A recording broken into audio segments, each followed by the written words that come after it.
আসসালামু আলাইকুম রহমতুল্লাহ। আজ রাতে রান্না হবে নিহারি। নিহারি রান্না করার জন্য আমি নিহারি সুন্দর করে ধুয়ে তারপর প্রেশার কুকারে দিয়ে দিচ্ছি। প্রেশার কুকারে নিহারি দিলে কিন্তু নিহারির তাড়াতাড়ি সিদ্ধ হবে এবং হাড্ডিগুলো একেবারে নরম হয়ে যাবে। যাই হোক, নিহারির উপরে এবার দিয়ে দিলাম যাবতীয় মশলা এবং জয়তুনের তেল দিয়ে আমি ভালো করে নেড়ে চেড়ে তারপর চুলায় বসিয়ে দিব। সব কিছু দেখাবো না, এটা সংক্ষেপে দেখাবো। ওই যে দেখেন, নিহারি কিন্তু সিদ্ধ হয়ে গেছে। এখন আমি এটার ভিতরে দিয়ে দিব ধনিয়া পাতা। ধনিয়া পাতা দিয়ে আমি আবারও জাল করব।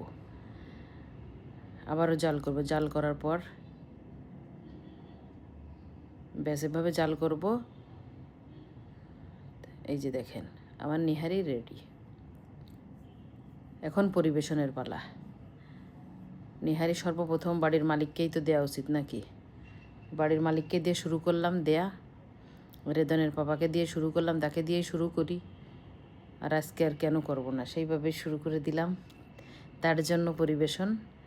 এই যে প্রথমে দিয়ে দিচ্ছি, এখন এর উপরে আবার দিয়ে দিব আমি বেরেস্তা, তারপরে দিয়ে দিব লেবু আর ধনিয়া পাতা, যেহেতু আগে দিচ্ছি যার কারণে এখন আর দিব না। এই হচ্ছে আমাদের রাতের রেসিপি, নিহারির সঙ্গে পরোটা। অন্য সময় রুটি দিই, আজ পরোটা রাখছি।